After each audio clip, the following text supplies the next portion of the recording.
I mean, just think of what the Constitution would have looked like if the Founding Fathers said, everyday people are equal. You know, it's very interesting that Richard Nixon took the oath of office the same month everyday people went #1. Do you realize that? January 1968.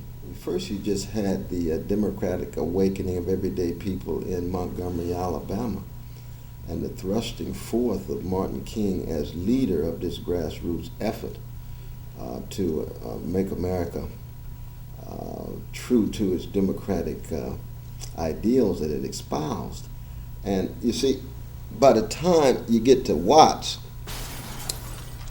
August 1965, where the rage of urban black people, Sly's music goes hand in hand in part with the awakening of black people in the urban centers outside of the South that began to express a certain kind of not just urgency but militancy even beyond Brother Martin.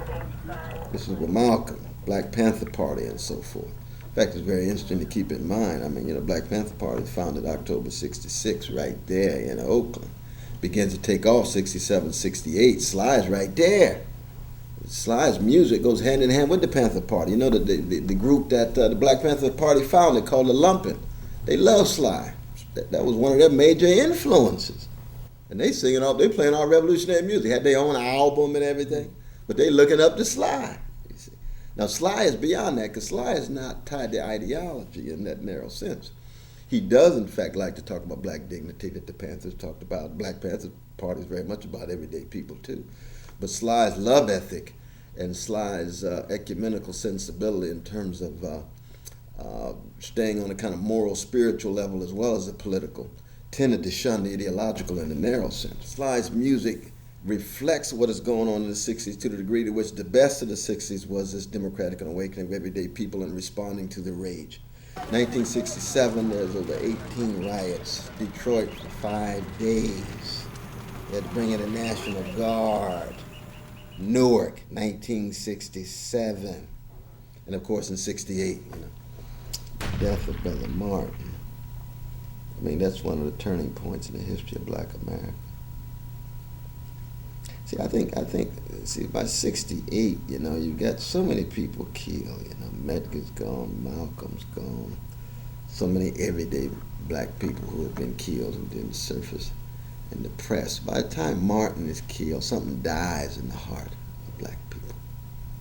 I wonder whether that impact on Sly in terms of his subsequent development, you know. It had to. It had to. And then, of course, after Martin dies, you get over 165 urban rebellions. It's the most ever one day in the history of America. They got to bring in the National Guard to protect the White House. First time since the Civil War. Black folk gonna de-whitenize the White House. This is serious business. This is the shaking of the foundations of American civilization. That's what the 60s in part was about.